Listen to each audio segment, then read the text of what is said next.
今天买了1斤口蘑，这个口蘑挺娇气的，稍微称一下就这样子，斑斑点点的，不过它特别鲜美。我们把它清洗干净，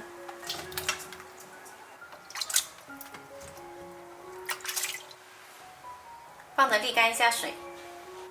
我们来准备一些肥瘦相间的猪肉，可以是五花肉，也可以是腿肉，把它打成肉末，加入少许盐，一点点淀粉。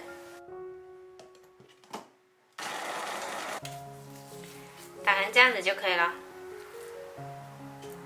把口蘑的根部掰去，然后往中间沾一点点淀粉，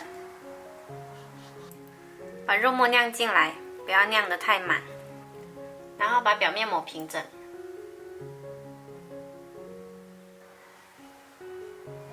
我还准备了姜、葱、蒜切成粒，胡萝卜切成片，还有荷兰豆。烧一锅水，然后把荷兰豆跟胡萝卜放进来焯烫一下，加上少许食用油，焯好放着备用。平底锅加少许油，把口蘑肉的这一面呢先放进来煎。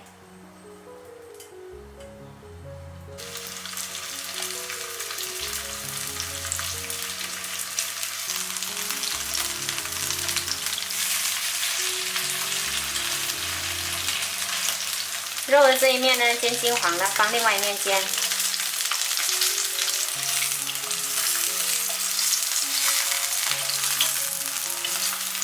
然后加入姜、葱、蒜，爆香。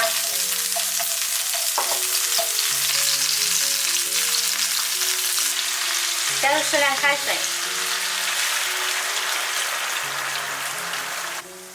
加入生抽、蚝油，一点点盐，再来少许胡椒粉。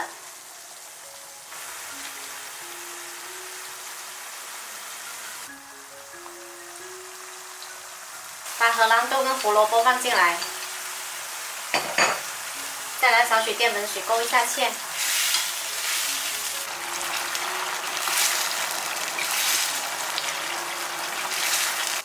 好了，可以装盘。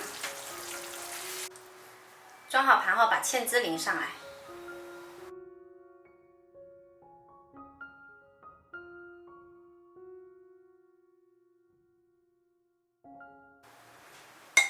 今天这道煎酿口蘑吃起来超鲜美，喜欢的朋友可以试一下。